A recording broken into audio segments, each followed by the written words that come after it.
오늘 강의 내용은 노출 측정 방식입니다. 우리가 노출이라는 게 뭐라고 그랬죠?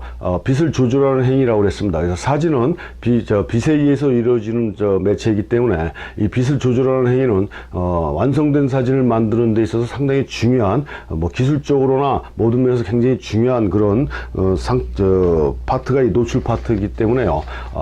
상당히 많은 시간과 노력을 투자하는 그런 상황이다라고 이렇게 말씀드릴 수가 있고, 10분 채 되지 않는 이 짧은 시간 동안에 듣는 이 노출에 대한 이론만 가지고 내가 원하는 노출을 잡아줄 수 있다라는 그런 생각을 가지면 큰 오산이라는 얘기죠. 그래서 그것도 나중에 이제 정리하는 차원에서 다시 말씀드리겠지만, 다시 한번 말씀드리지만, 이 노출이라는 건 사진에 있어서 굉장히 중요한 기술적인 행위이고 중요한 그런 방식이다라는 걸 명심하시고요. 이 노출을 이해하셔야 되겠고요. 이 노출을 제대로 된 노출을 이해하기 위해서는 우리가 이 적정 노출이라는 이 개념을, 정의를 제대로 이해를 하셔야 되는데, 지난 강의 시간에도 몇 번 말씀드렸던 것 같은데요. 이 적정 노출이라는 건 두 가지로 구분해서 말씀드릴 수가 있겠습니다. 한 가지는 기계적인 적정 노출이다 라고 이렇게 볼 수가 있는 게, 기계적인 적정 노출, 그러니까 카메라에는 노출을 조절하는 카메라에는 대부분의 카메라가 제로 포인트가 있고요, 플러스 쪽이 있고 마이너스 쪽이 이렇게 있습니다. 그래서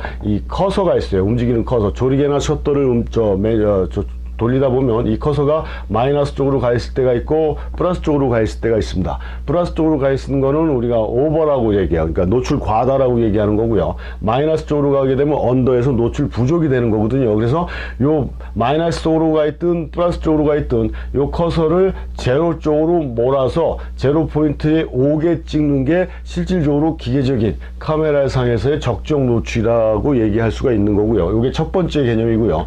두 번째는 이게 제로에 오든 안 오든지 간에 사진가가 표현하고자 하는 메시지를 전달할 수 있는 노광량, 노출량, 이걸 우리는 적정 노출이다 라고 이렇게 얘기할 수 있어요. 그러니까 주관적인 노출이라고 볼 수가 있는 거죠. 그러니까 남들이 봤을 때 야 이건 좀 부족 같다, 아니면 야 이건 좀 노출이 좀 과한 것 같다라고 느끼지더라도 사진가 자신이 그 대상을 표현하는 데 있어서 가장 적당한 빛의 양이다 라고 그러면 그게 적정 노출이라는 얘기입니다. 이렇게 두 가지로 볼 수가 있어요. 그래서 요거 주관적인 적정 노출이라는 건 우리가 이제 사진을 어느 정도 하고 기계적인 여기에서 해방된 상태에서 내 마음대로 자유자재로 조절할 수 있는 상황이 됐을 때는 이제 주관적인 노출을 조절하는 상황이 될 수가 있는 거지만, 사진을 지금 시작한 단계에서는 이걸 떠나서 제로 포인트에 오게 만들게 해서 찍는 게 가장 중요하다고 볼 수 있겠죠. 요게 돼 있지 않은 상태에서 이게 오반지 언더인지 구분한다는 것도 굉장히 문제가 있는 거고요. 그래서 이 주관적인 적정 노출이라는 건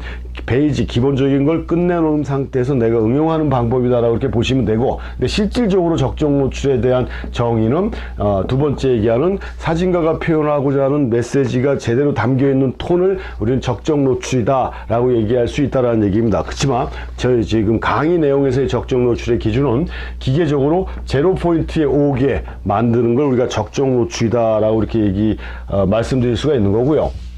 이 노출이라는 건 또 한 번 강조하지만, 사진은 빛의 예술이라고 그랬잖아요. 이 빛. 그래서 빛을 조절하는 행위가 노출이기 때문에 이 굉장히 중요한 거라고 그랬어요. 그래서 빛이 하나 적고 하나 많고에 따라서 이 사진에 담겨져 있는 의미는 상당히 틀려집니다. 굉장히 많이 틀려지죠.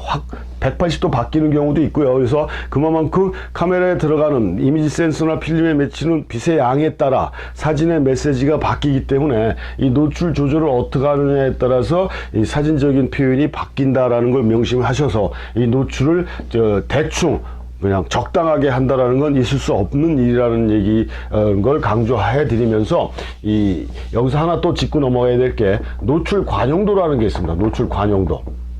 이 노출 관용도는 뭐냐면 레티튜드라고 그래갖고 이 빛의 과부족, 빛이 많이 들어오고 덜 들어오고 이거에 따른 그 상태를 얘기하는 거예요. 허용하는 범위. 그러니까 빛이 좀 많이 들어오든 덜 들어오든 괜찮아 하고 내가 원하는 상태로 이렇게 만들어 주는 거, 또는 빛이 조금 덜 들어왔으면 조금 하나라도 덜 들어오면 그냥 아주 매몰차게 하나 덜 들어온 것만큼 부족을 시켜버린다든가 이렇게 돼버리는 거, 또 하나가 더 많이 들어오면은 하나 많이 들어온 것만큼 엄청나게 과다를 시켜버리는, 그래서 아주 가차없이 죽여버리고 하는 그런 형태가 있는데요. 그런 게 노출 관용도가 좁다라는 거고, 빛이 좀 많이 들어오고 덜 들어오는 거 상관없이 다 구지해 주는 게 이제 관용도가 넓다라고 얘기하는데, 우리가 디지털 사진이 쉽다라고 생각하는 첫 번째 이유가, 그러니까 디지털 사진이 쉽다라는 건 대충 찍어도 노출이 적당하게 이루어진다는 얘기죠. 아무리 많이 빛이 들어오든지 아무리 빛이 많이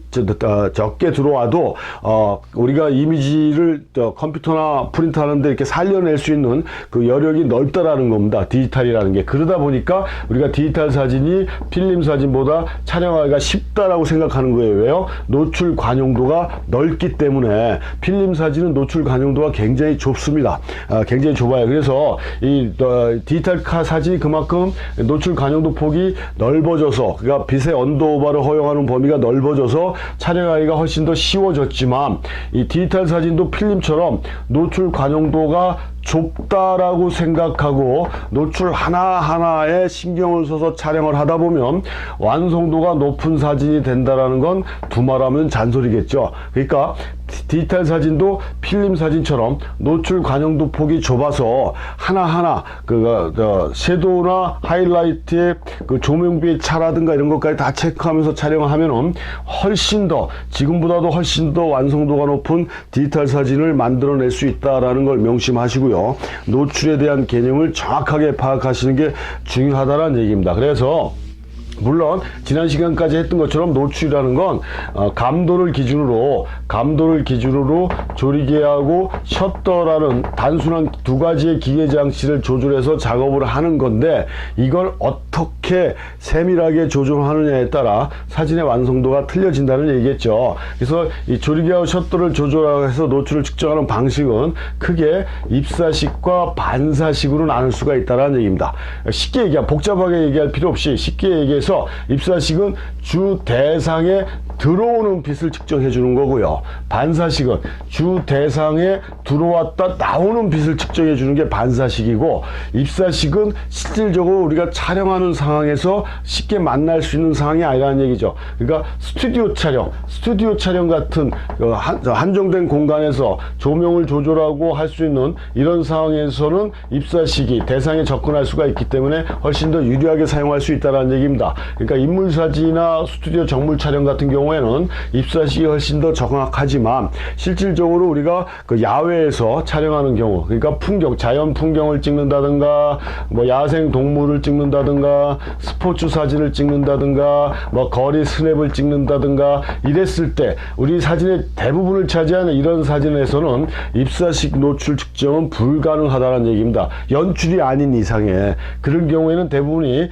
대상에 들어갔다 나오는 반사식 노출을 측정하는 것이고, 우리가 사진을 배우는데 제일 중요한 측정 방식이 반사식이다 라고 이해를 하시면 되고요. 입사식에 대한 개념은 그냥 이렇게 재는 것이구나 라고 이해만 하시면 된다는 얘기입니다. 나중에 자기가 스튜디오 촬영을 한다든가 했을 때는 뭐 입사식 노출 측정 방법을 이해하는 게 좋겠죠. 근데 딴 거 없어요. 대상 앞에다가 노출계만 대고 측정을 해주면 되고요.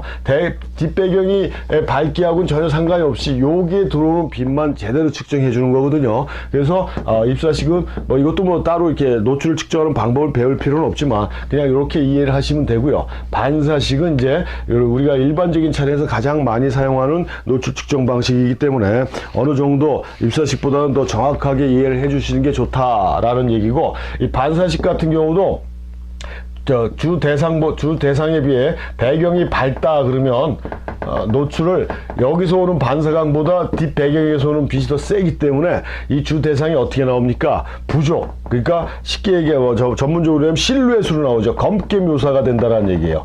근데 나는 얘를 검게 묘사를 하지 않아야 된다 그러면 뭐 노출 보정도 또 해줘야 되고, 이건 나중에 또 설명해 드리는 거고요. 주 대상보다 배경이 어둡다 그러면요, 여기서 오는 빛의 양이 작기 때문에 노출 과다 현상이 일어날 수가 있어요. 이게 무슨 얘기냐면, 우리가 이 카메라에서 아까 말씀드린 대로 제로 포인트로 가게 만든다고 그랬지 않습니까? 플러스 쪽에 있던 걸 마이너스 쪽에 있던 걸 커서를 움직여서 제로로 오게 해주는 게 적정 노출이라고 그랬어요. 그럼 얘도 뭔가의 기준점이 있어야 제로로 보낼 거 아니겠습니까? 이 카메라 노출의 기준점은 중간 회색입니다. 중간 회색. 이게 반사율 18%를 갖고 있는 중간 회색을 기준으로 설정을 해요. 그래서 중간 회색보다 대상이 좀 밝다 그러면 야야 빛이 너무 많이 들어온다 해서 조리개도 조여주고 셔터 스피드 올려라 해갖고 제로로 몰려줘요. 그러면 그게 되는 거고, 주 대상이 어둡다 그러면 야야 너무 어두워 조리개 열어 셔터 스피드 낮춰 그래가지고 또 이쪽 부조개가 있던 거 이쪽으로 몰아갖고 또 재료로 오게 해요. 그래서 다 모든 걸 다 중간 회색으로 만들어 버린다라는 얘기 기준점이. 예? 그러니까 제가 지금 검정색 티를 입고 있는데 여기다가 노출을 맞춰버리면 노출을 맞춰서 제로 포인트에 오게 하면 이게 검정색 옷이 되는 게 아니고 회색 옷이 중간 회색 옷이 된다는 얘기예요. 좀 과장돼서 얘기하면 모든 걸 회색으로 몰고 간다는 얘기예요. 요게 반사시계. 그래서 요거를 갖다가 극복하기 위한 방법은 만약에 중간 회색을 회색으로 만들고 싶다 그러면 그 회색이 검정색을 회색이 아닌 검정색으로 표현하고 싶다 그러면 노출을 좀 뭐 부족시킨다든가 검정색을 하얀색 옷으로 만들고 싶다 그러면 노출을 오버시킨다든가 하면은 내가 원하는 콘트라스트나 노출을 조절해 줄 수 있다는 특징을 갖고 있는 게 이 또 반사식이라는 얘기겠죠. 그래서 아무튼 이번 시간에는 반사식 측정이 어떤 것이고 입사식 측정이 어떤 것이다라는 것만 정확하게 이해를 하시면 되고요. 우리가 촬영하는 대부분의 촬영들의 소재들은 대부분 반사식으로 측정하는 것이다 라고 이해를 하시면 되겠고, 한 가지 더 짚고 넘어가야 될 게 요즘은 많이 사용하지 않는 그런 용어인데요. TTL 노출계라는 게 있습니다. 과거에는 카메라에 노출계가 내장되어 있지 않은 상황들이 상당히 많았어요. 근데 요즘은 이제 다 거의 100% 모든 카메라에 노출계가 들어가 있죠. 이 카메라에 들어가 있는 노출 방식을 우리는 뚜루더 렌즈를 통해 들어오는 빛을 측정한다. 그래서 TTL 노출계라고 이렇게 얘기를 했어요. 근데 요즘은 이제 가장 일반적인 상황이기 때문에 TTL 노출계라는 말을 많이 사용하지는 않습니다. 그래서 아무튼 어디서든지 뭐 책을 읽다가라도 TTL 노출계라는 게 나오면 아 그런 거구나. 그래서 이건 카메라에 들어가 있는 노출 방식이기 때문에 카메라는 대상을 보잖아요. 거기 카메라에서 나한테 오는 빛을 측정한다는 건 대상에서 오는 반사된 빛을 잰다는 거라 이 TTL 노출 방식도 반사식 노출 방식의 원리다. 이렇게 보시면 돼요. 그러니까 카메라에서 대상을 노출을 측정한다는 거니까 카메라에 내장되어 있는 노출계 우리는 TTL 노출계라고 늘 얘기를 했고, 이 TTL 노출계도 반사식의 원리를 가지고 있는 것이다 라고 이렇게 보시면 되겠습니다. 그래서 오늘 강의는 여기까지 하겠습니다.